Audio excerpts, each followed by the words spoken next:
let's welcome our amazing guest for today. I did try to bring her as a guest before, but she was super busy. It's like I think 2 or 3 times that I asked you, Sharon, to come on the channel, but I guess you had much more important things to deal with. So I'm really appreciating that you are available to share your story and who you are. I met you, I think, like 3 years ago, almost 2 years ago, online. And I felt that we had a really great connection from the beginning because we kind of maybe think the same, but at the other side, not really the same. We complete each other in the way we think. Exactly. So it was always pleasure to me to learn from you. I was 2 times a guest on your podcast on Seller Sessions, which was a really nice experience. So welcome to our channel. And why don't you just share a little bit about yourself? And then, I want to make this as more like a story of you, how you became who you are, what you went through, your journey that made you a successful Amazon seller and entrepreneur. So, yeah.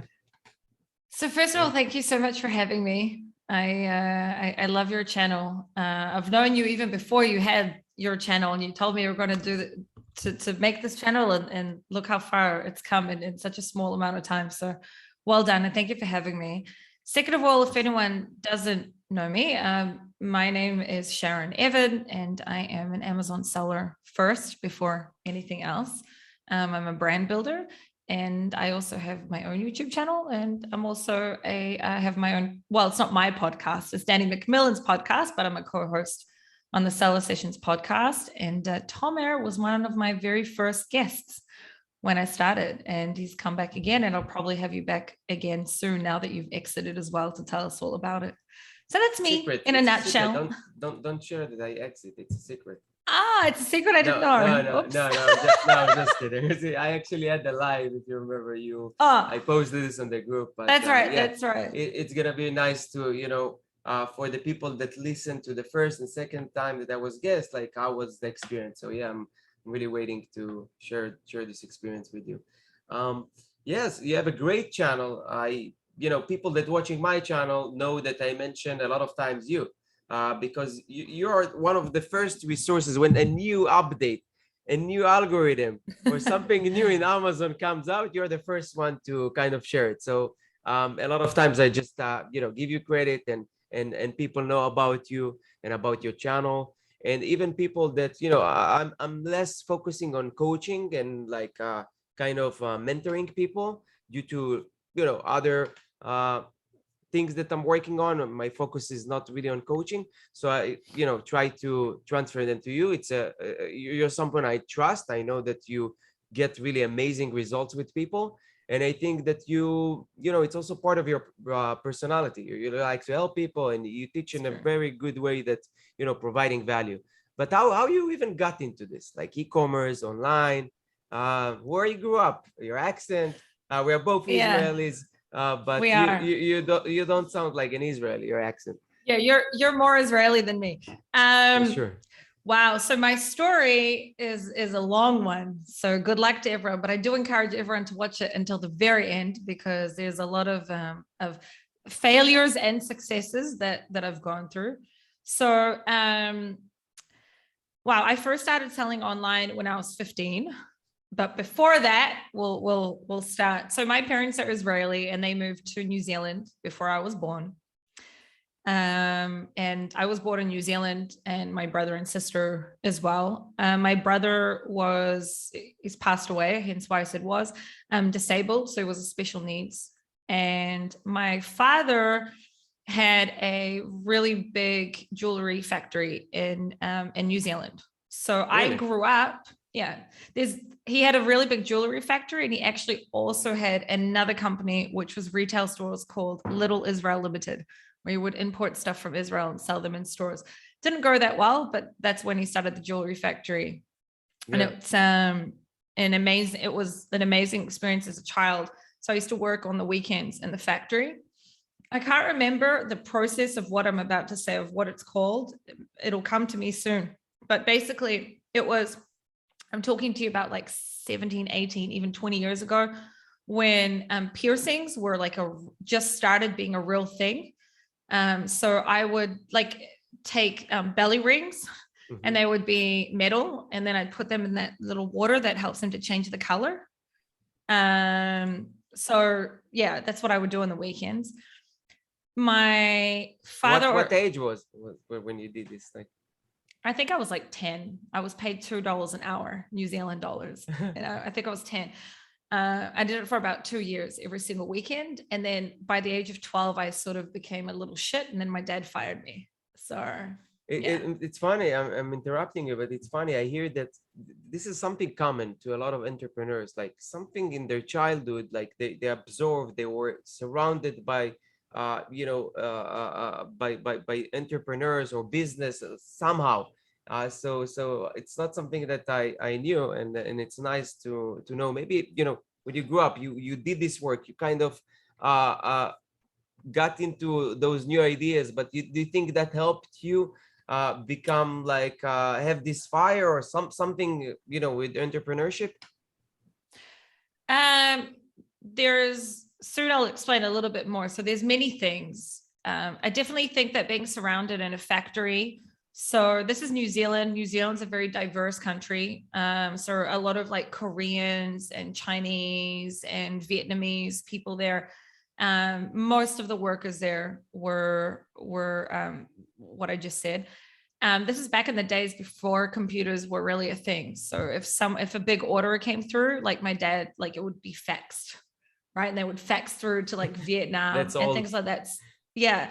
And we're talking about big machinery and things like that. So I think that you and I were just speaking before we went live, and I was telling you about how like the love of my life is product development. So beyond being an Amazon seller, even if you don't sell on Amazon and you come to me with an idea when it comes to developing a product, like that's what I live for.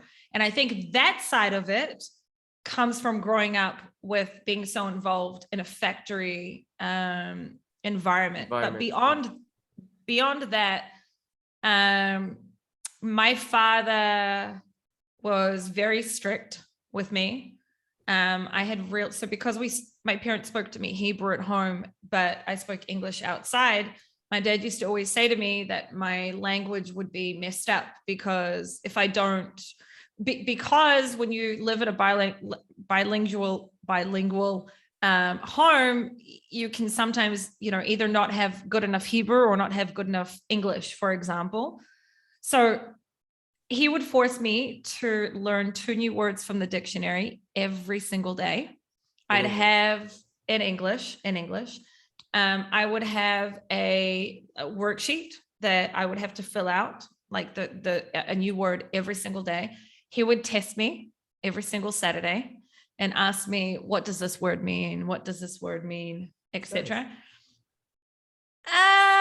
It's nice maybe back now. No, I hated I hated my dad when I was a child because of these things, because it was you just want to go out and play hard. And I was I was given the book Rich Dad Poor Dad when I was 12.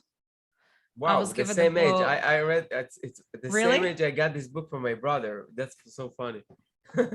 So and you're older than me. That means that I think you're older than me. So you received it before I did. We're the same age? Okay. So while kids were like reading things like, I don't know, like whatever, Harry Potter or whatever, I don't even think Harry Potter existed when I was 12, but whatever. My dad was like forcing me. And I say forcing me because really I was a hardcore skater girl, believe it or not. I wasn't this. I was a skater girl. I had a monobrow, like just, one eyebrow. I didn't put any makeup green on. Hair. Yeah, I listened to Avril Lavigne. I was a hardcore skater girl. All I wanted to do was skate. And, my dad was like forcing me, basically brainwashing me into the entrepreneurial side of things. And I use those words because as a child, that's what I would refer to it as. It's only today when I'm as successful as I am after many failures and a lot of hardship, but that I say, thank God that he forced me to do these things as a child, because he gave me the tools for the toolbox, because I left home when I was 15, which is a very young age. to leave home. So that was how I grew up. And my dad always taught me that the UV rays in Australia and New Zealand are really, really dangerous. So I left home, really dangerous. The UV light, like the UV rays. So it's really important to wear sunglasses. Yeah. There's a reason I'm telling you this. I left home when I was 15. My parents divorced. My dad moved to Australia. My mum moved to Israel. And I didn't want to leave. Business now with sunglasses? Okay. It's my first business. And my parents allowed me to stay in New Zealand on my own, which people will be like, how the hell did they let you? You're 15. The thing is, if you would have known me at the age of 15, you would have understood why they let me. I was 15 going on 25. I was really like A, being the eldest, B, being an eldest to also a disabled child, like to my brother. It forced my whole entire family to become very mature very quickly and put us in a lot of different hardships with difficult situations I was still going to school, even though I didn't have parents to force me to go to school. And I was like, okay, I need money. I need to survive. My parents said, there's no problem. You can leave, but we're not going to help you. They thought they thought I wouldn't make it and that I'd come back home. Okay. And I didn't. I started importing sunglasses from, I think the website was called CT but Wholesale. Wait, you lived by yourself? Yes. You lived with a family member? Like, what was the situation? 15 I years lived by old? Like, myself. it's even allowed, like by the laws in New Zealand? You're still under legal age, right? I was underage, but I had permission from my parents to live alone. Okay. And I received a very small amount of money for living from the government in New Zealand. Oh, okay. Okay. Which would basically help me to pay rent. And so I lived alone. I rented a basement, basically, of an Indian family in Pakuranga, which is an area in Auckland in New Zealand. And it was very, very, very close to my school. So I would walk to school. I would work at McCafe after school, the cafe of McDonald's. Yeah, McDonald's. And I was like, okay, I need to find another way to make money. And I started looking online, and trademe.co.nz was at the time like the eBay of New Zealand. Okay. And that's when I started importing. So I started ordering sunglasses from overseas and I started selling them on TradeMe. And before you know it, that was like my full-time gig. And that was my first time. By the way, I have so many questions. Like how you even got into this idea, like selling online? You had some friends doing it. You had where did you hear about this idea? I had my family's closest friends in New Zealand were like a Jewish family called the Rosenbergs. If they ever watch this, I'm just shouting them out. And Grace, there were 6 daughters, and Grace, one of the daughters at the time, was selling her used clothes on trademe.co.nz. Okay. And that's how I knew about TradeMe. And then I realized that people were, so TradeMe is kind of like, like in Israel, we have Yad Shtaim, and it's similar to eBay, but at the time, eBay wasn't like it is, today. I'm talking to you like 17 years ago. Yes. So I think even in the US, it was pretty big these years. That was their best years, honestly. In the US, so eBay was, but at the time, eBay wasn't really a thing in New Zealand. Australia, New Zealand, yeah. It's like even today how Amazon isn't really that popular in Australia and New Zealand. So TradeMe was like the thing. That's where everyone would buy online. Yes. And how it went through? You started to sell, like it was hit from the beginning. You had struggles. It went really well. So I wasn't selling knockoffs, but I was selling things that looked very similar. So to, Gucci, etc. Today I know better, but we're talking about when I was really, really young and IP wasn't a big thing back then. And it went really, really well. So much so that I would also sell every single weekend. I think it was probably like 2 years later. I was 18 by then. I'd sell every single weekend at expeditions. There was like this specific kind of like market expedition type thing every single Saturday. And I'd have my own little booth and I would sell my sunglasses there as well. And you had to ship all this like orders. So orders came through, you have to ship them the same day. How was that experience? As a 15 years old, 16 years old, going with I've never said this. I've never said this online. So there's two things. Number one, when I finished school, I started working as what was my role called? It was logistics and executive assistant, something like that, at a company called Devon. It was an outdoor furniture company, and I worked there for 6 months. And all of their containers, I was 18, I think, at the time, and all of their all of their logistics, like containers, etc., went through me, which is how I learned so much about logistics. I know I still have the referral letter to date from them. They're in a place called Pakuranga. Anyone from Australia from New Zealand may even like know they were a really big place. Anyway, and they had an account with the Courier of New Zealand called Fastway. So initially, a lot of like when I started working there, I would basically put some of them. At some point, I was like, okay, I was selling so much at some point that like they would have known. So what I did do is I opened up an account with Fastway, like through Devon. So it gave me a really good pricing. And then I wasn't at Devon for very long. So I left about 6 or 7 months later, but then I already had my account with Fastway. Fastway was like the courier, like, like DHL, etc. Yeah. Within there. I think this is a long time ago. I think it cost like something like $2.50 or something like that to send. It wasn't that expensive compared to how much I was selling the glasses for. Yeah. And it's light and it's not heavy. So like, easy to ship. So if it was business? Within my area, I would just drop it off myself. Okay. So at that point you had the car, like you got a car already? I had a car when I was 16. I already had my driver's license when I was 15. So yeah, that's pretty amazing. I don't know a lot of people that, lived by themselves at the age 15, having their own business. And I think that gives you so much, you're ahead of everyone else in so many ways.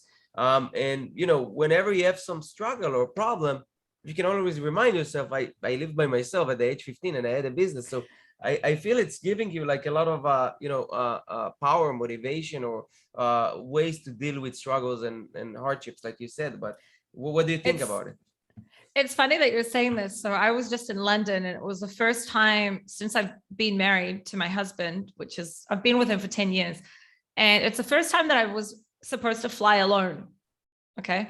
And I was telling my mom, I haven't flown alone for so long. And my mom was like, when you were 15, you flew from New Zealand to Israel on your own, which is a 2-day flight. You stopped in the beginning, like in the middle, and you used to do it every couple of years by yourself when you're worried about a 5-hour flight to London. And I was like, I feel like something in my, I feel like I may have blocked that part of my life out. So sometimes I forget, that I even had this life. It's only when people start speaking to me, and then I get all these memories and I remember. But yeah, it definitely helped me to be resilient and gave me a foundation that I think gives me an advantage over other people when they just start this, because I'd already been there and done that. So yeah. Even if you block this part, it's still in your unconscious mind, I think, 100%. That's pretty amazing, and inspiring. I think that's very cool. So you had this business for how long? Like 2 or 3 years, 18 years. You started to work for that company. You left. Oh, actually, you said that you still shipped the I still did everything. At the same time, I never stopped. So even when I had different things, so there was even a period of time when I got into real estate, like I got a real estate agent certificate. To date, I have it in New Zealand. And I got into real estate for a short amount of time. My dad always taught me, never put all your eggs in one basket. He always taught me to diversify myself in everything I do. And so even though I had this thing that was doing really, really well, I still, was putting I look at it today, and, Devon taught me logistics at the age of 18. And we're talking about a long time ago. It's not like today, not even today, I don't know if an 18-year-old would have I don't even know how they hired me for it. Like, I really don't. But, I do, because I always stood out in New Zealand. But anyway, and the real estate also like gave me certain like negotiation skills. etc., with which later then helped me with China, for example. So With suppliers. and also leaving your house at such a young age, like you have to learn how to not allow people to take advantage of you as well. Being a female, living on your own, you know, which is a lot of the time when people say to me that I may be a little bit too alpha. Someone came up to me at the event and they were like, "Oh, you're so alpha and you're so, you know," and I That's was the like, name of your Facebook group, though, right? it is, but where it comes from is like, I had no choice. I had to be this because, you know, I had to be this person. It's a Otherwise, survival kind of thing. to survive, it was dog eat dog, you know, Yeah. I had to. So yes, yeah. that's amazing. I had a question, but it slipped away from my mind. But you worked, then you shift to real estate, you left, or you kind of, oh, I know what I wanted to No, ask. Did it hurt yeah. your social life? You know, at 15, 16 years old, you know, supposed to skate outside or I don't know, have fun. How you felt like you're sacrificing some things in life, or you just you enjoyed it so much that you didn't really care, or maybe you did everything. I don't know. Just curious. So this is the part where, so I grew up again in a home of Israeli parents, but but I was a Kiwi in every way. But there's something about the culture in which I was brought up with. So, for example, all of my friends in New Zealand were Middle Eastern because we had this, not Jewish, so Iraqi, Iranian, and New Zealand's a very peaceful country. Everyone gets along. Like there's no politics and etc. in New Zealand. Maybe today, but when I was growing up, it was, you know, we were best friends. Doesn't matter the fact that, and that is where, yeah, because we had the same mentality, because we had very similar cultures. They were taught, you know, the same sort of things that I was taught and pushed to be the best as possible. I'm not saying New Zealanders aren't, but I never found the entrepreneurial friends in New Zealand. So I didn't really have much of a social life per se. And I've always been obsessed. You know me, and you know, I'm a workaholic. I don't have to be, but it's just in me. Like if I'm not doing something to do with, and it's not necessarily to do with making money, but it's something that's to do with what I love, which is exactly what my businesses are to do with. My mind's nonstop. I never stop thinking, you know, and which is why I ended up moving at the end of the day to Israel, which is it's a country where you want everything done yesterday. Or else New Zealand is very slow paced. It's one of the most slow paced countries in the world. So it definitely impacted my social life, but I didn't feel it at that age. You know, I basically had no social life but you didn't feel you sacrificed something. You enjoyed it. That's what felt natural to you, and you just did it. I mean, I made up for it when I moved to Israel. I mean, in Tel Aviv, I made up for it. So yeah. It's easier to make up for this in Israel because like it's all around like going outside.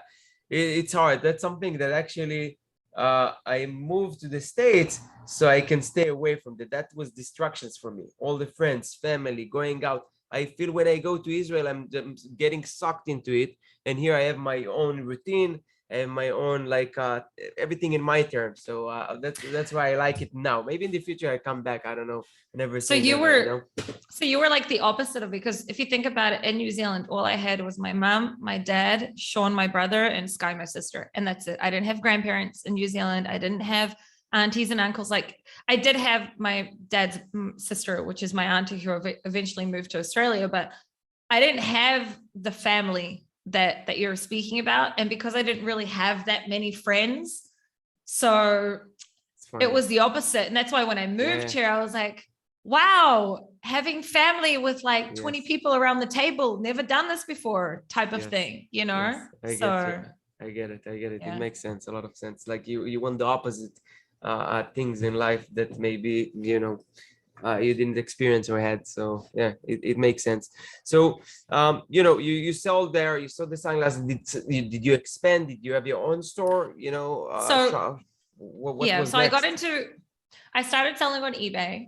And the US. In the US and in Australia, so worldwide, but it was the US and Australia where I sold. eBay is where like private label came into things. So I would just sell random stuff, basically. Something I did forget to mention was growing up in New Zealand, because my father had an Israeli accent. Before he started the factory, the jewelry factory, Beads and Pieces, he would do a lot of flipping. So he would buy, for example, TVs and then fix them and sell them at a higher price. And because he had an Israeli accent and he didn't want people to take advantage of him on the phone, I would do all of the phone calls for him. So that is also something that taught me about buying low, selling high. I can't believe I forgot that part, because that's a really important What part. the age you were? I remember I heard this story before, but what age you were? Young, 7 or right? 8. I was 7 like or 7 or 8. 8. Yeah, I was really Wow. young. Wow, I amazing. was like basically in our house. Like, I'm fine now. I went through a lot of work with a psychologist on this, a lot of therapy, but like I was forced to be an adult from a really young age, you know? So yeah, but anyway, that taught me about, in general, buying low and selling high. So What you had to do? I with my dad, Yeah, like call random all of people the phone or calls. No, so anytime we'd get a phone call or get questions, I would have, so dad would write on a piece of paper everything I need to know about the TV or anything I need to know about the motorcycle. He would flip a lot of motorcycles, because he's like mechanic? he isn't a qualified mechanic, but he basically He taught knows. himself. Yeah, Okay. he knows everything about motorbikes, like inside out. He's like a hardcore motorbike fan. So he'd do a lot of flipping on those types of things, and he would write everything I need to know down on a piece of paper. He'd tell me what's the minimum he's willing to sell it for, and then I did all of the negotiations and then all of the back and forth And people for were a long time. surprised. I mean, they heard that they were talking to like like a girl, so they was awkward. I don't remember people being surprised, but I do remember how I felt on the calls, and I felt very powerful. So I think like I just came across on the phone very confident, and I knew the answers to everything. So yeah, That's so cool. That's so cool. That's yeah. amazing. Yeah, I'm sure it helped you. So eBay and private label. So eBay. So when eBay came along, like I already knew about what buying low, selling high was. And when it came to eBay, I would just sell anything that I could make money on, basically. So it wasn't specifically anymore like a specific niche. It's like the opposite of what I do today on Amazon. I would just find certain things that I can buy low, sell them higher. Same thing like I did with my brand, like just whatever sells, just list it to try to make money. And lots of random things. Yeah, I think that the way now it's like you teaching for years now, building a brand, having a specific niche and yeah, but we'll talk about this later. So you started to sell everything that makes money, and it was successful, that you were just living out of this, or it was just so what was just out of this? It was just out of this is what I was doing. By the age of 20 and a half, or I wasn't 21 yet, I went to Israel for my sister's bat mitzvah. Okay. And I decided. So your sister? My sister, because my parents divorced when I was 15, and my mom went back to New Zealand, to Israel, and then dad moved to Australia. Okay. So I came, my sister is 8 years younger than me. I came for her bat mitzvah, and I made the decision there and then that I'm going to move to Israel. So I remember I just felt that like I want something else, and I'm going to move to Israel. So I think it was within 6 months, I'd already like made Aliyah, which is what we call about when someone like Israeli comes back to Israel or moves to Israel. Like Jewish came people. back, Jewish people specifically. Went back to I finished the lease on the house that I had, like the rent. I sold out of all of my stock. I moved to my dad in Australia for about 3 months because I knew I wouldn't see him for a long time. So I was so your dad moved to Australia when I was 15. When my parents divorced, dad moved to Australia, mom moved, and then I stayed on my own. And then I moved to Israel. And that first year was a shock. So I spoke Hebrew, but I didn't know how to read and write. And when I say that I spoke Hebrew, it was like every second word was in English. So I would speak like, you know, gibberish. It would be half Hebrew, half English. And like the Israelis really liked it, but I felt like an idiot. So I went to what is called an ulpan in Netanya, which is I think where you're from. Yeah, that's and I went for a year and a half, which is basically like going to Hebrew school at the age of like 21, which is not an easy age to go to a school to learn one of the most hardest languages in the world. But it's common. You see there are people your age, even older, like it's normal. Yeah, the difference was that I already knew how to speak the language, but I knew what we would call street Hebrew and not proper Hebrew. And then they would teach you. So it was really difficult for me because it was basically the opposite, you know, like, so it was a hard time anyway, but also mentality, culture, you know, even though you grew up with, you know, we talked about this before. For me now, it's a little shock too. After 10 years here in the States, when I just last year visited, and it was a little shock for me because of like, I feel now there's like culture difference, you know. So I guess for you growing up, not growing up there, it's even like crazier. It's kind of like Israel's a very like dog eat dog country, and you have to be like we call it like harif, like spicy, but it's not spicy. I don't know what the right word is. It's like you need to always have survive.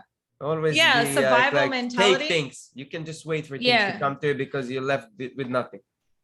And when I moved to Israel, I was like, if someone would walk into me, they would walk into me on the street because I'm polite, because I come from New Zealand. I'd be like, oh, I'm so sorry. You know, today if someone walks into me, I'd be like, what the fuck? Aren't you looking where you're going? You know, like it took 10, 11, 12 years to get, but so yeah, there was a culture shock. But the first 2 years when I moved here, I made up for, because first of all, I moved into my grandmother's house and suddenly I didn't need to pay rent. I didn't need, you know, like I had room to breathe basically. And so I made up for when we spoke about when I was a child. I was like partying hard for like 2 years in Tel Aviv, like every night. I started off waitressing because I didn't know what to do with myself. I didn't have the proper language. There wasn't that much that at the time, I didn't know that my English, you know, was a big thing here. So I started waitressing at Chofatzuk, which is just it's on the beach, basically near Tel Aviv. And then that's eventually I moved into a like actual restaurant, which was my husband's restaurant. Eventually there's a story behind that. But I was still selling on eBay at the time. Now, here's the thing. We're talking about 2009. I had already sold for at least 5 or 6 years online. And then I moved to Israel, which is called Startup Nation, but no one was buying or selling online. When I moved here, if I sold online, it was like I was someone that didn't know what I was doing with myself. I think that because like in Israel, there's such major trust issues. So like people wouldn't buy online because they think that like, I don't know, you're messing them over or something like that. But depends it definitely, what niches. But yeah, so these years actually I worked with a couple of e-commerce brands in Israel. It was pretty good, you know, especially the big brands like Y Shop or Walla Shops on these websites. They're pretty good, but not like here in the US for sure. It definitely wasn't like it is today. In here. So my ex-boyfriend at the time was very wealthy, came from a very wealthy and there's a reason why, because his mom's like part of the reason I'm so fucking kick-ass today. And she was an absolute witch. She was really, really bad to me, basically. She hated me. And I was from day one, or it was something from day one. She hated me from day one. And she always made me feel as if I wasn't good enough for her son, basically, because they're a very rich family and I don't come from a rich family, and, you know, just normal family. And she would basically like tell at the time, my boyfriend that like I was just some waitress, because she didn't understand that I was also still selling on the side. And he knew how kick-ass I was. Like he knew that I would, you know, would be way beyond him, no matter what what he went and studied in What is background? university. What is I family? always knew that I would, I always knew where like life would take me, because I knew what I had gone through, and I knew like he was raised like in, with a Bubble. he was spoon fed, in a bubble. So she was part of the reason of why I was like, I will show you, type of like, and one of the first things when I started the YouTube channel and like I started talking about like, I was like fuck you to her, like on there, because when It's someone true. There is a power. There's a when power to you that. get hurt, you get some this negativity, and you turn it into positive energy. That's the one of the most powerful energies, I think. That's Especially what when you led know me how good you to are. selling on Amazon. That's exactly like I got shocked also, and with my dad and my brother making fun of me, and that's what I'm gonna prove you know. So I didn't grow up with that. I grew up with, with a father that, even though he was really, really difficult, he always told me that, life isn't going to be as easy for me as a woman. And I have to always be like, it's one step ahead. And my dad always believed in me. And my entire family always supported me and believed in me no matter what I wanted to do. Really? I matter want what, to stop and always. focus on that. Like, could you give an example? And I think that's, Yep. for the parents out there, like, I think it's very important. I want to have my girls have the same feeling as you have, that I trust her. I know you're going to be good. And how we did it. First of all, I think it started with the fact that they allowed their 15-year-old daughter to stay in a country on her own with no one. The fact Trust. that because today they knew like I had the tools. I already had the tools of life, because my dad, 7 years old, gave making them to phone me. calls, negotiating. Exactly. I was, my parents also, we didn't speak too much about my brother, but they were out of hospital a lot with my brother.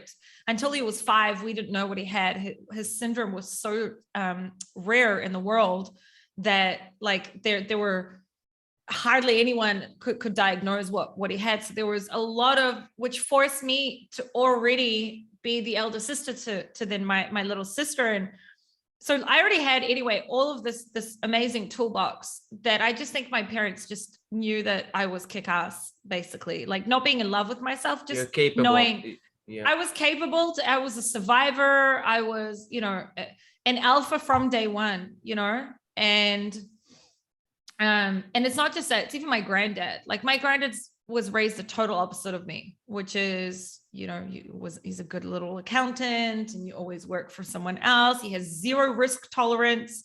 Yet, so when I moved to Israel, I didn't know what to do with myself. At the time, becoming a YouTuber was a big thing. And because when I was a little girl, I was like a skater girl with like a monobrow, and I was like really totally different person. When I discovered makeup, etc., when I was 15 or 16, like I went totally the other direction, like from no makeup at all to like falling in love with makeup and becoming obsessed with Marilyn Monroe. And why am I telling you this?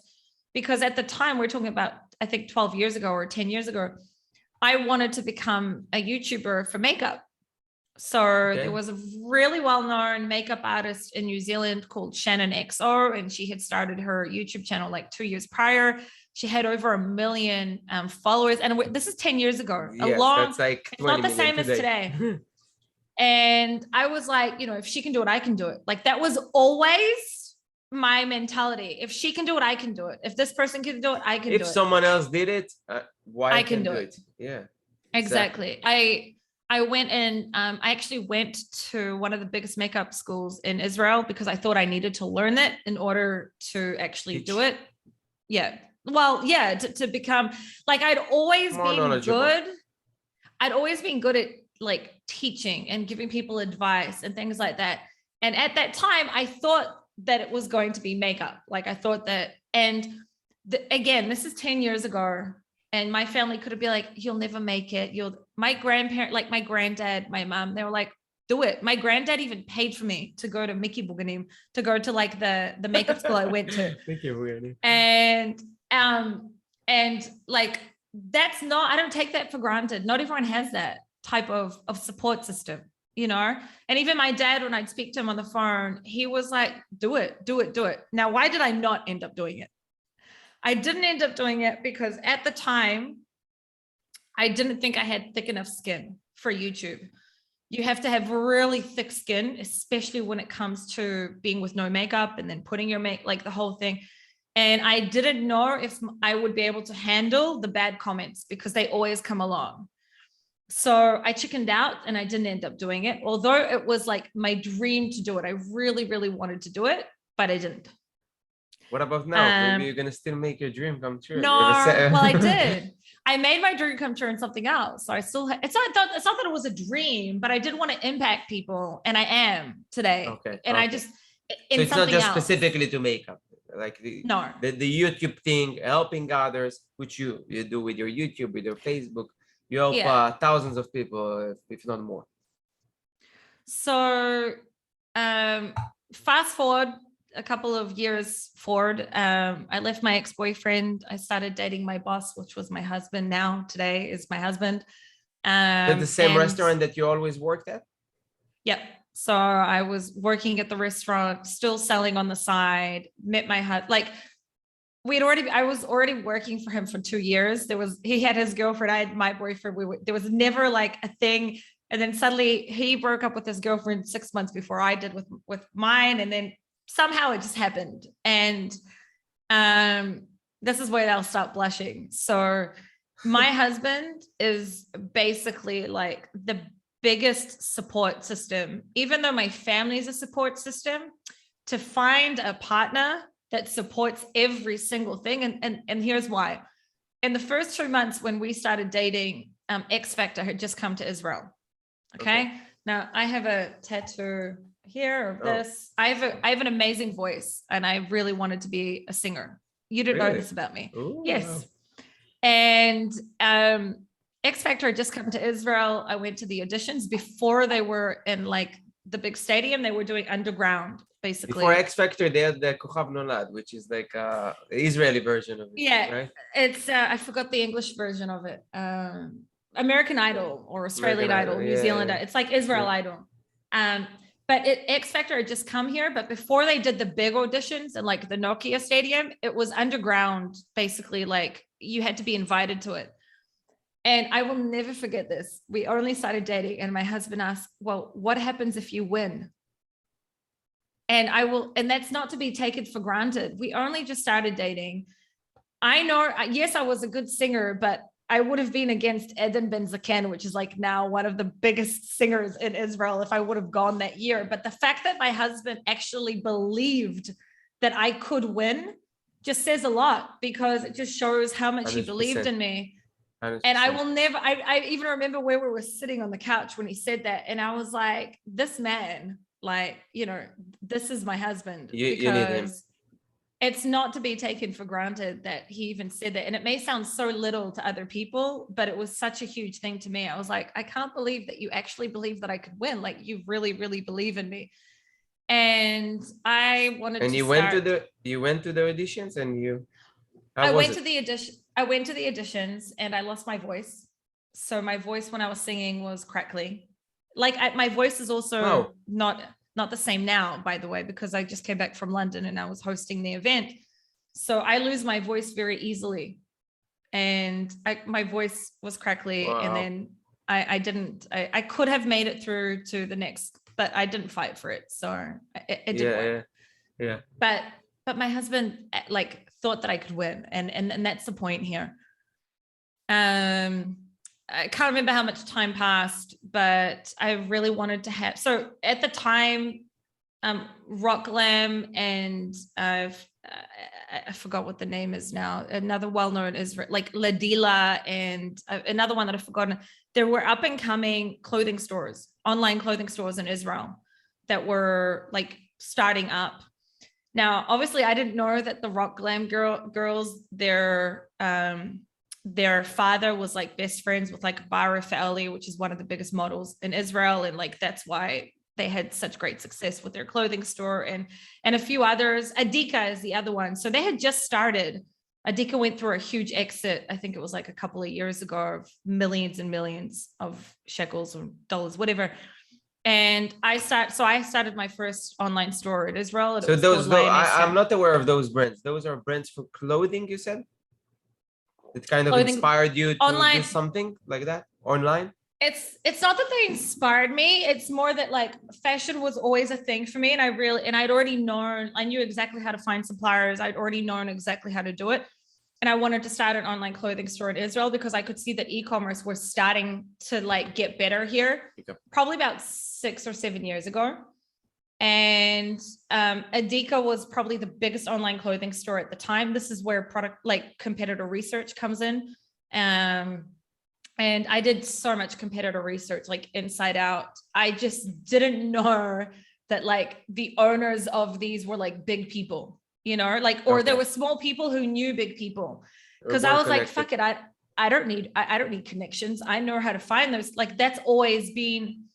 So the name Lionessa came from the word lioness because I'm a lioness, and fashionista together, Lionessa.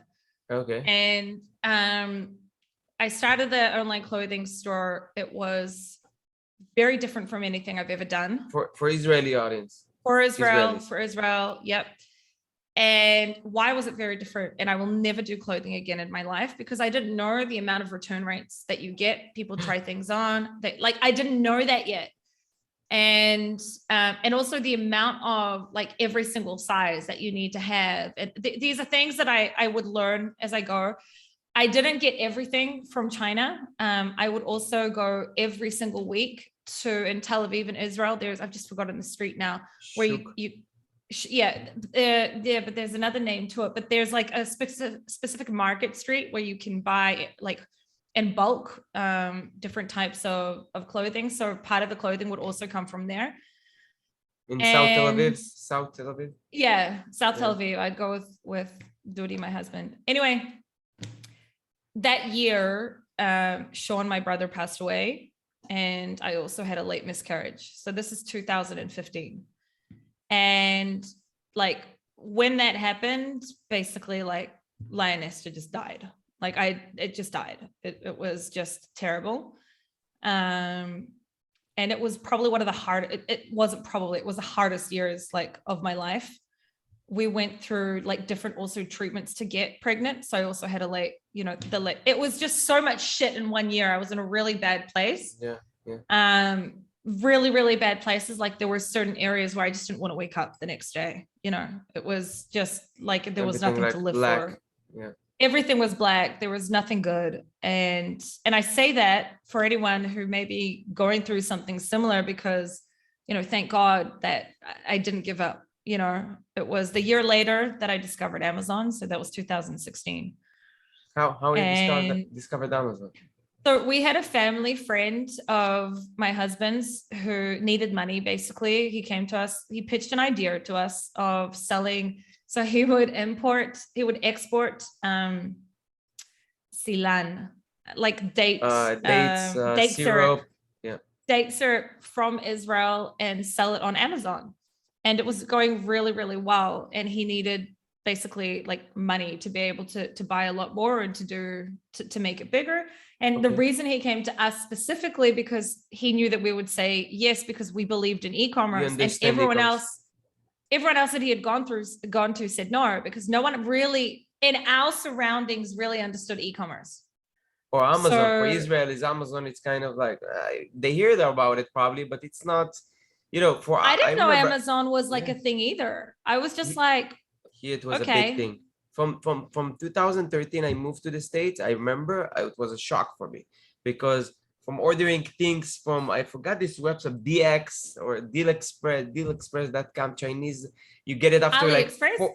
No, it was DX. Just something that else? was before AliExpress, similar to that. You get it after 60 days or something. To getting it like in 2 days, it was a shock for me, and I became addictive like everyone else. And you know, so we knew the power of it, even though I didn't start selling until 2019. But still, you know, I guess when he came up with this you know, idea to other people, that were like, go away, right? And you kind of understood him. Everyone was saying go. I understood, but I didn't really understand yet, because what we're talking about is wholesale. It wasn't private label.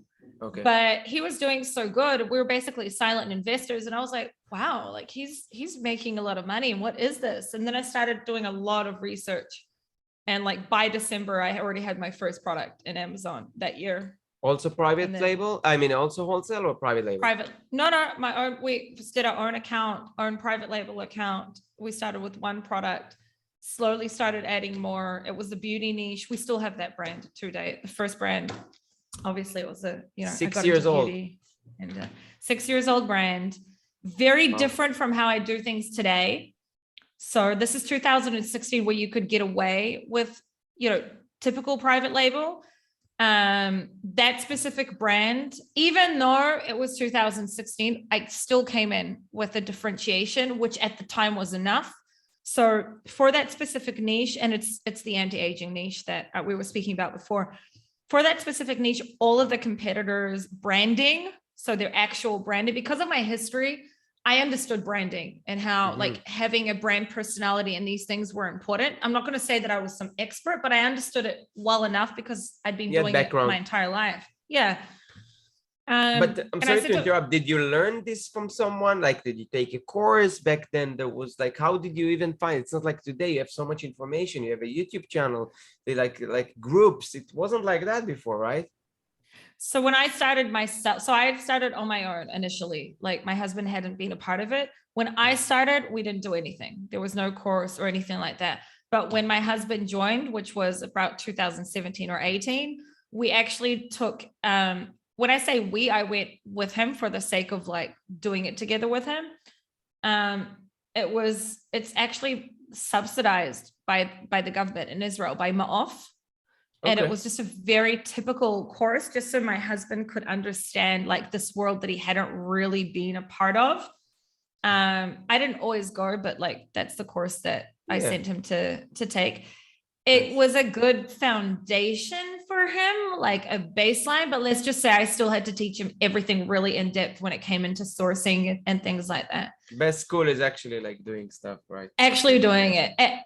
There weren't people like us making YouTube videos. Like at the time, I think like 2017, something like that, like Kevin David started, and he was just, you know, I'm not even just a big piece of shit, really. It was just all scams. But Which Kevin David?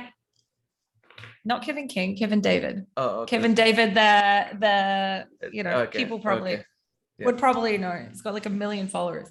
Anyway, the niche. So everyone in the niche was like really healthy. Their branding was really like pastel green and blues and lots of white. And they were very healthy colors. And no one had come in with like a really luxurious type of colors. Now, I had already had an obsession with beauty and with makeup, etc. I did, you know, a lot of homework because I wanted to be a YouTuber, etc. And I already knew about perceived value. The minute that you say to a woman, this, whatever, anti-aging is however much more expensive than this one, they may be the exact same, but they're going to think this one's a lot better. So from day one, the differentiation point was basically our branding. We came in with black, with metallic gold, with metallic rose gold, with whites. Like we came in, no one had anything like what we had, basically. With this, I think we're very similar. I'm also a big believer. Like everything that I do is like with branding, making it look like premium, luxury, and I think that's, you know, it just make your products just much easier to sell, right? It's definitely not enough today, I don't think. No, not today. I mean, but if you compare, back then it was just that was your differentiation pretty much.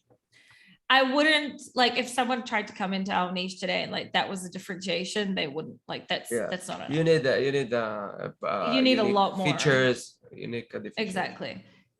And we started kicking butt from the very beginning. Like from the start, it was just overwhelming how good it was. And then we started, so if we started selling one and then we started doing a 2-pack and then we started doing a 3-pack and then we brought in a variation and then it's more like, and then it was just expanding that niche. And then the year later, I got pregnant with my son.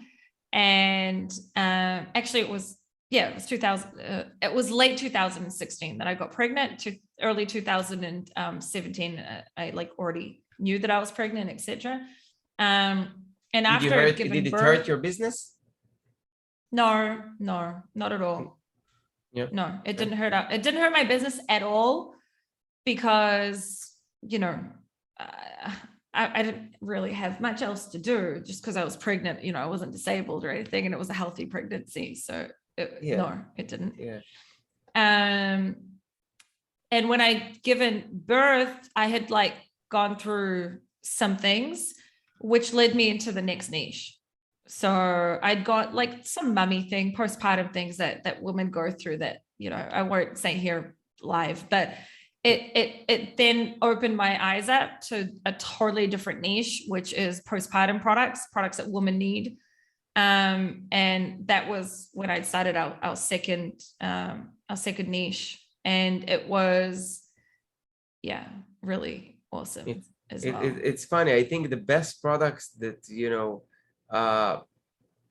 or the most successful products that, sellers bring are products that they have like personal knowledge or experience with. That's also, well, you are the buyer avatar when it's you. Exactly. So, like what they actually need. And I think that's a big tip, even for myself. Now, when you mentioned that, and I reflected, that's the best products that I had are the products that I was the buyer avatar, and it's something that I'm gonna take for for the future brand or brands that I'm gonna work on. It's a little weird time for me. Like I'm like off, but working, not where it's pretty weird for me now not to have all these action that I used to after selling. Yeah. But I'm starting to get like this hunger again, so that's good. So you had this business, you had your child, you had some issues with cash flow, like growing. You said you had the 2-pack, the 3-pack. I know in Israel, from Israelis sellers and friends, funding for Amazon is not that easy. So how did this work for you? So first of all, we already had some money from before. Second of all, our products were costing around $2.50 to make, landed, and we were selling for more than $30. So we had amazing from the very beginning. And not only that, these are products that are small. So even if we had to air express them, with like even then it was still always extremely profitable. We've never taken out a loan for our businesses. We've never had to borrow money from our businesses. The only thing that I will say is that when I started coaching and when I started the YouTube channel, that brought in a totally different set of cash flow, which, also that just became a lot, like cash flow became even better. Let's put it that way. Yes. Which is part of, it's like not necessarily the reason why I do it, but I love the fact that, I do have it for the cash flow as well. My husband joined completely, I would say by 2018. And then that's when and also my son was. And he still had the restaurant? You still have that business? No, he no longer had the restaurant by then. He'd done a few other things, his things. So he's brought also his knowledge as an entrepreneur, like the restaurant business is not an easy business. So one of the you mentioned before that he's now in charge for the logistics in your business, right? So yeah, he has anything to do with money, the accounting side. Taxes in Israel are 50% almost. So anything to do with money and logistics is his side. Like he could be like sending our money offshore and I wouldn't even know. Like that's how much it's all. I'm kidding. Obviously it wouldn't be, but you get the point. Like that's his entire side of it. That was a whole new thing that I had to get used to because I had built, these were my babies basically. And then suddenly having someone that's getting a lot more involved than what he was. And suddenly, and I had already had all this knowledge. And then if you were like to know my husband, he's basically the male version of me, which for most people would not get along. Somehow, we've made it still and we were able to work it out. But it is rare. It's very hard to work with your husband and wife. He's basically my mirror. Like he really is my mirror. He's very hard-headed, very strong personality. He's an alpha as well, and it's very and also he comes from like an owner perspective. He was my boss, let's not forget as well. So I mean, he wasn't my boss for a long time already, but that's how he had met me. So it was that had its own hardships. And then my son was about a year and a half old, and I went through some things with the kindergarten basically in Israel, which I decided that I'm going to take him out of kindergarten and I'm going to put him in what's called like a mum and me kindergarten, where basically you go with the child to the kindergarten every single day. The whole So day? suddenly from 8 until 1, basically, you go with a child. That's tough. 6 days a week. And it was but this is the thing. Not every mom that had gone through what it wasn't abuse or anything, but it was just a really bad kindergarten. It was the first kindergarten I'd ever put my child in. And I went through some really, really traumatic things as a parent there. And and here's the thing, when you're going through these things, you still have your business. Yeah, that's why I'm like, hey, from 8 to 1. And who knows, you're online 24/7. Like that's like whenever I send you a message, I hope it's better now. But it is better now. It's a lot better now. But it was. So I had my husband suddenly coming into the business a lot more, and like suddenly taking over. Not only that, like also giving opinions, and like I am my buyer avatar. And these are women-based products, and like suddenly your husband comes in and is like, well, no, I think we should be doing this and this. And I'm someone that's very difficult to pitch to, and it's your husband, and you have to be careful of how you answer it. Like it was a tough, it probably took about 2 years for it to balance out.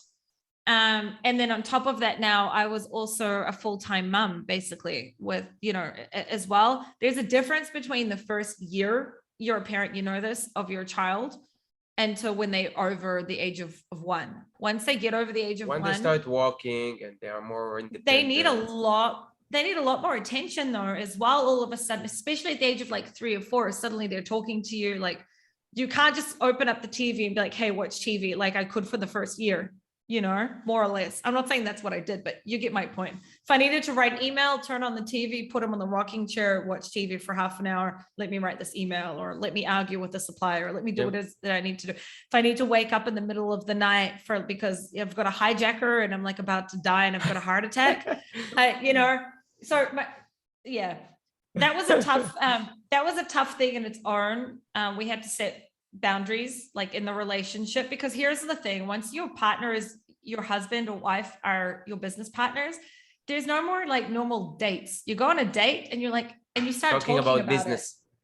Talking about business, and it can actually impact. Today, now that I've met so many entrepreneurs that are husband and wives, almost everyone is divorced that I know from. Really? that are husband and wife entrepreneurs in this. Almost everyone's divorced or like have miserable lives.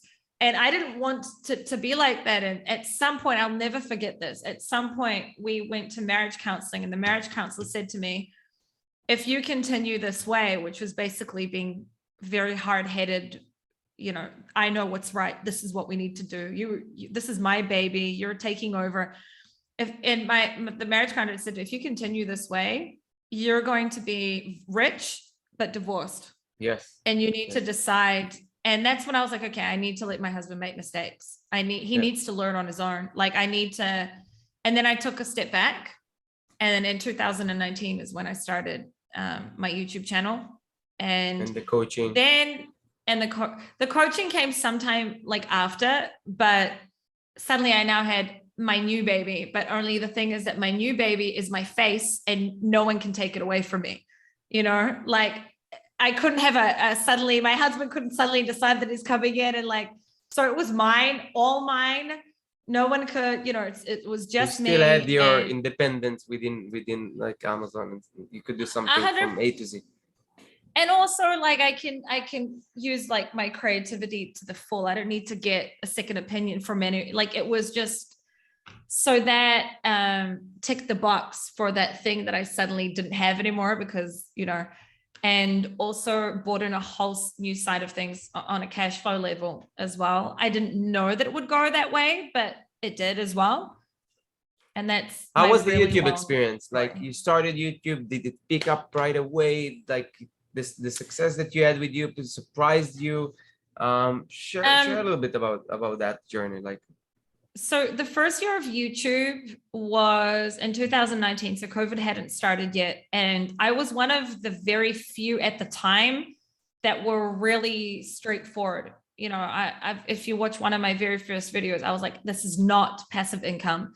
You know, this is not unicorns and butterflies. You have to be resilient. You're in Amazon's jungle. You have no control. Like, I wasn't negative, but putting it all on my the videos, table. Yeah. my videos were very balanced. It wasn't just like very like good all day long, like all the other YouTubers. So I did pick up very, very quickly.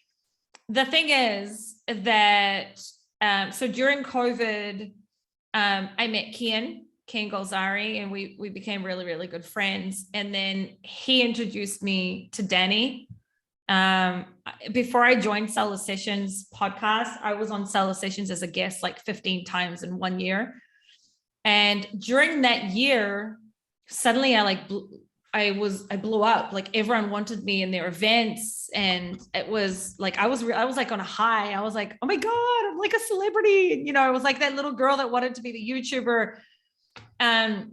Until it became way too difficult to manage. You can't make YouTube videos and on a podcast and manage your own businesses and go through all the bullshit supply chain that we had gone through and still do your own PPC. And suddenly your son's 4 years old and you have to pay attention to him. There's a YouTube video that you can see on Seller Sessions. Before I had joined, Danny had interviewed me and a few other mums, and I was crying on the video because I was like, the amount of mum guilt that I had. You know, you were saying I was always on, like, it became too much for me. And that's why in the last year, I've made hardly any videos. So I had to prioritize what was more important. First of all, supply chain is extremely fucked up today. Very, very difficult. And we always say, you know, it's gonna be better in the next 2 months. You know, it's just never ending. And then something and then a war starts in the Ukraine, and then like COVID gets real bad in China again, and then like, you know, Shanghai's been in lockdown for like 2 months, and people live like no food, and you know, it just gets there's something new every time. There's something new I have to deal with. Not me, everyone. Also, people watching you, like something you have to. So I had to prioritize, and then in the last year specifically, I made a decision that YouTube was the least important thing for me. I put down a lot of my coaching, and I really, no more going to bed past 12 o'clock. Now, I'm not going to say that I'm perfect at it, because I still what you said, repeat that. No going to bed? No, after 12 o'clock at night. Oh, 12. Okay. I heard 5. I'm like, what? No, 12. So I used to go to sleep at like 3 or 4 o'clock in the morning. Yes. And then I'd wake up at 7 a.m. for my son, and I'd sleep about 3.5 hours a night. And that would last for the entire day. I don't know how you did it. This is crazy. Like, wow. Well, at some point, I basically, you know, I was burnt out, completely burnt out. I wasn't healthy. I've put on about 20 kilos in the last 2 years, which is a lot of weight to put on. Yeah, when you don't sleep well, it's like mess up your body, you know? I wasn't sleeping well. I wasn't eating healthy. I was working all day, you know, and my habits were really bad. So yes, I was making money, but I was miserable.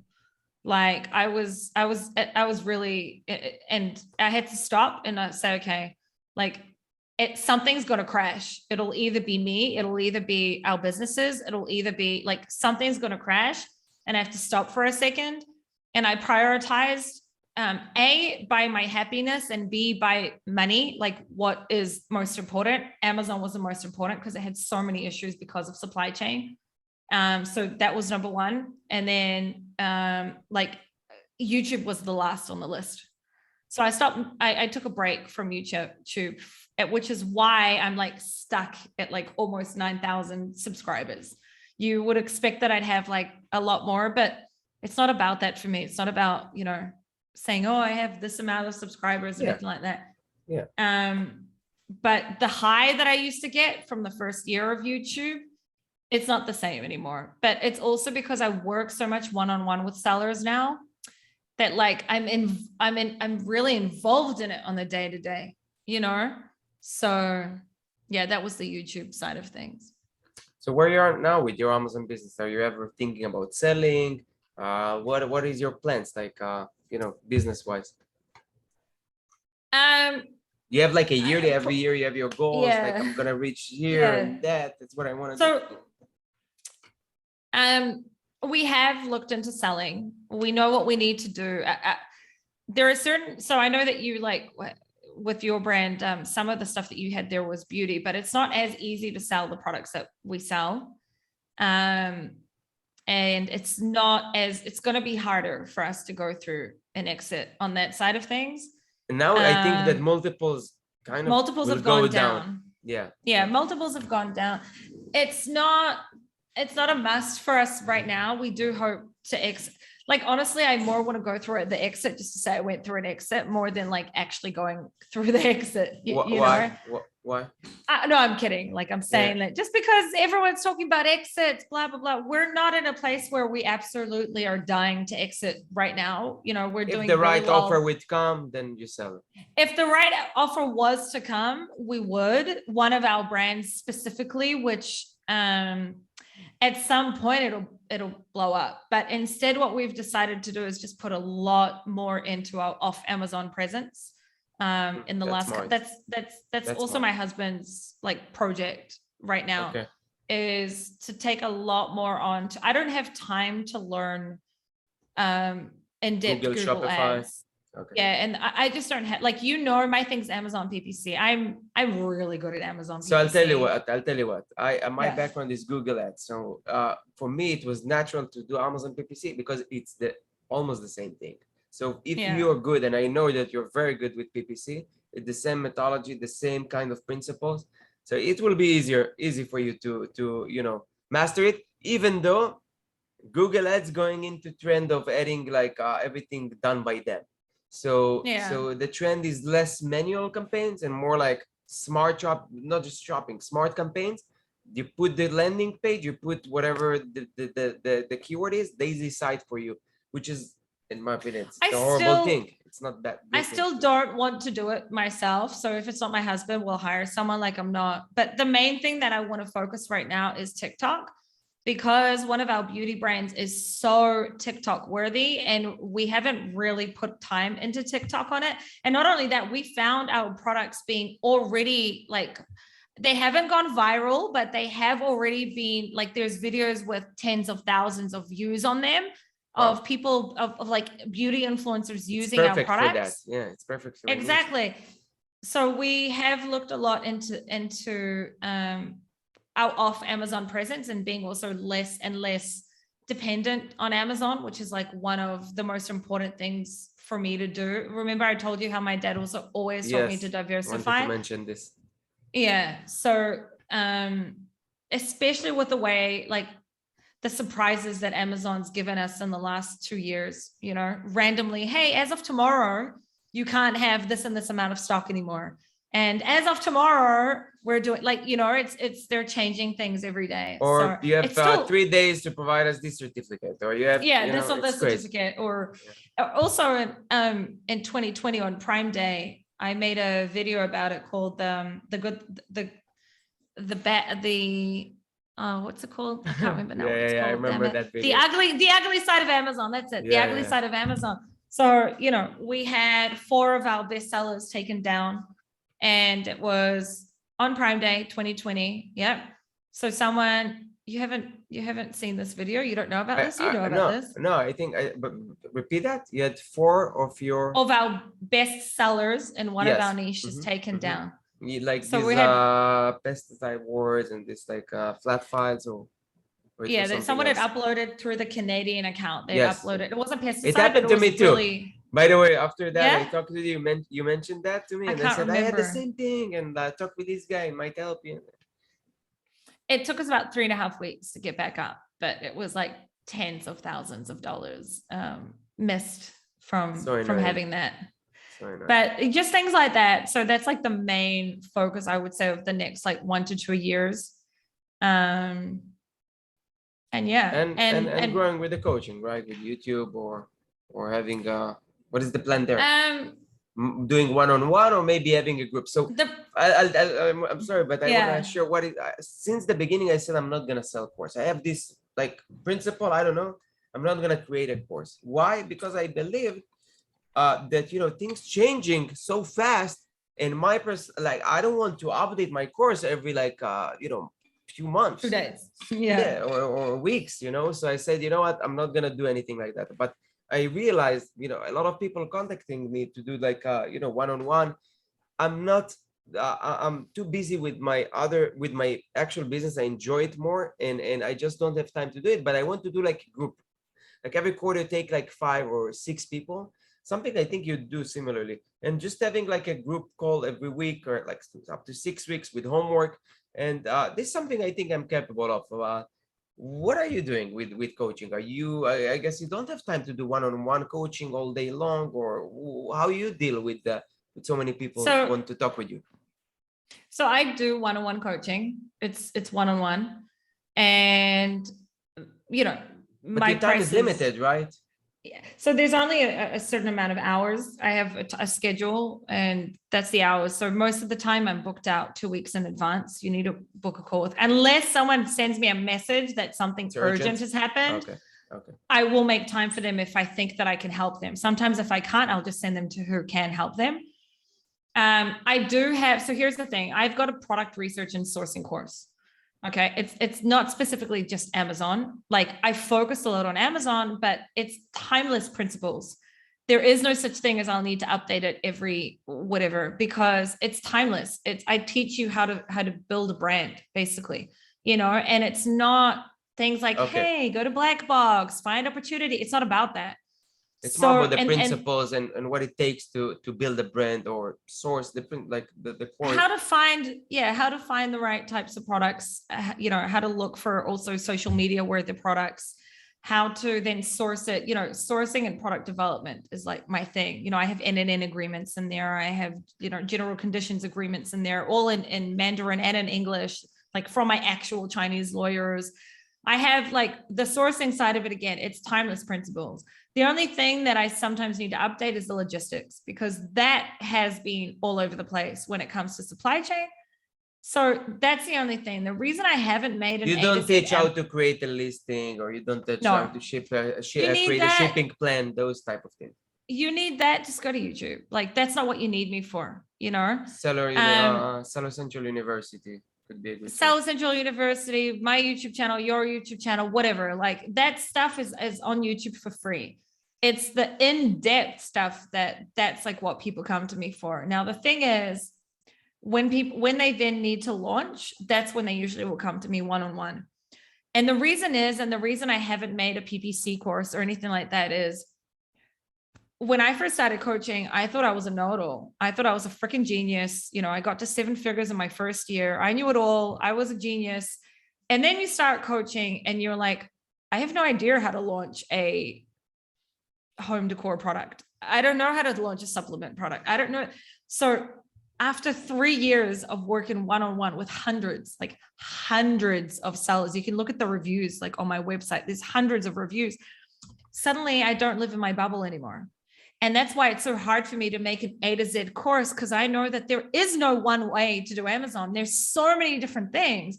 And when it comes to a launch, I will launch a product according to that specific product. When someone could ask me, hey, Sharon, I've got this problem. If I don't know the niche, if I don't know the product, if I haven't seen your listing, I can't tell you what to do. I need to see it. I need to understand your niche. I need to know who your competitors are. And then I'll know how to launch the product. I'll know what makes more sense. Like so that's why I still how you do launch, the let's say, like, so product launching, you do it differently for every niche or type of product. Like what, with this one you're gonna do with only PPC, or this you're not gonna do PPC, like how it comes to launching almost every single product I've ever launched, like 99.9% is with PPC. Yeah. But there are some but every single product, the PPC structure, like this, the structure, not the structure, the strategy will be the same, but the structure can change. So there are some products where I'd start with very limited campaigns, and there's some products where the keywords there are so diverse that there would be many campaigns, and it's a lot of trial and error. Like for example, a gift box type of product, I will have many different types of keywords in there compared to a very niche camping product, for example. Okay.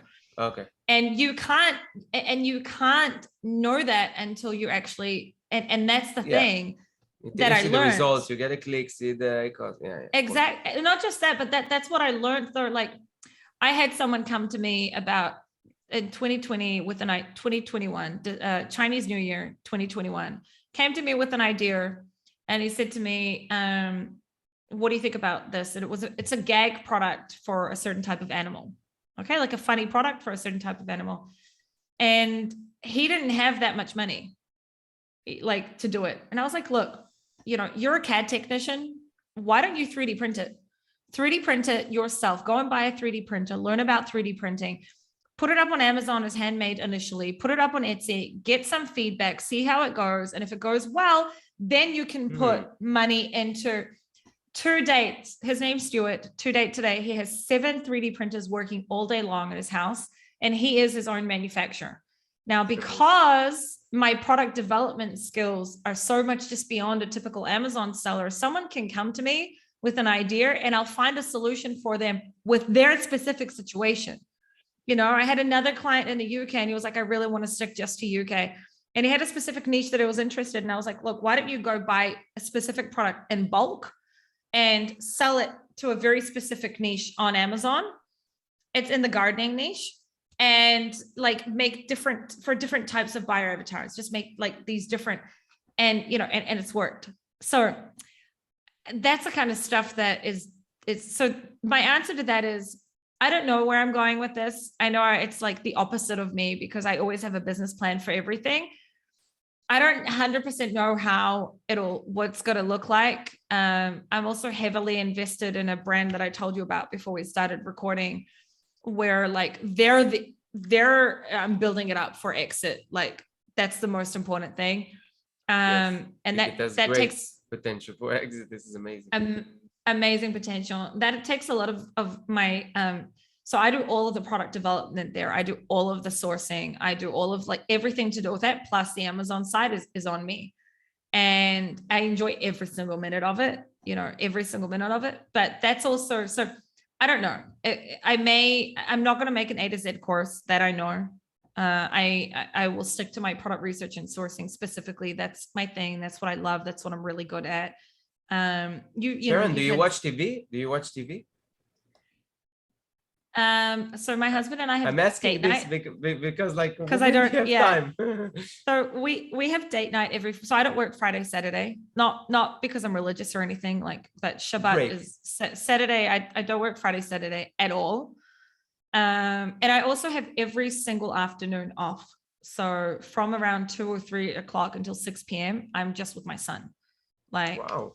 You could be dying and I wouldn't care. Like that's my mummy time and nothing digs into that. And my husband gets me every Friday evening.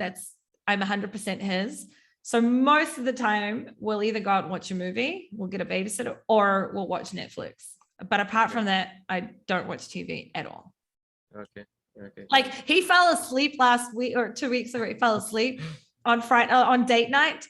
And I was like, okay, well, I'll open up Netflix. And I ended up watching Money Explained, which is like a documentary on money. I know when I have my own time, if I'm on Netflix, it'll also be like, okay, what can I do that's going to help me, like, expand my life some way? Grow in some way. I think we're about like. I think that's interview. Yeah, that's the longest for sure that I had, and I feel I have so many more things that I want to ask you and people that could learn from, but I think it's just gonna be too long. And I hope you and I know that you're gonna come back to share more about your journey and what changed between this one to the next one. But I really want to thank you for being open, sharing what you went through in life, your struggles, the hardships, and you're amazing. You're inspiration. I told you this many times. I always look at your videos, the way you explain, the way that you making it real.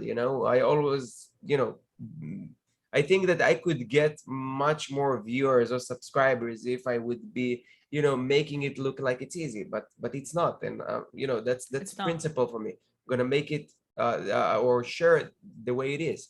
So thank you for what you bring to the Amazon community and space, Thank and you. just keep doing what you do. It's really amazing. Thank you, Tomer. You're amazing too. I appreciate every word. Thank you so much for having me.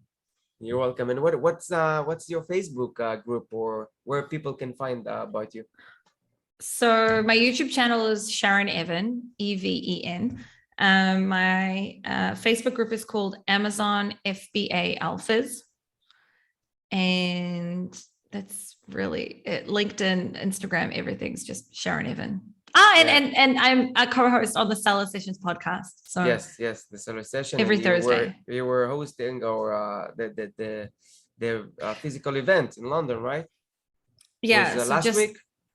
I just got back from London 2 days ago, and it was two events I hosted. Branded by Women, which is a women-only speaking event. There were men in the crowd, but only women were speaking.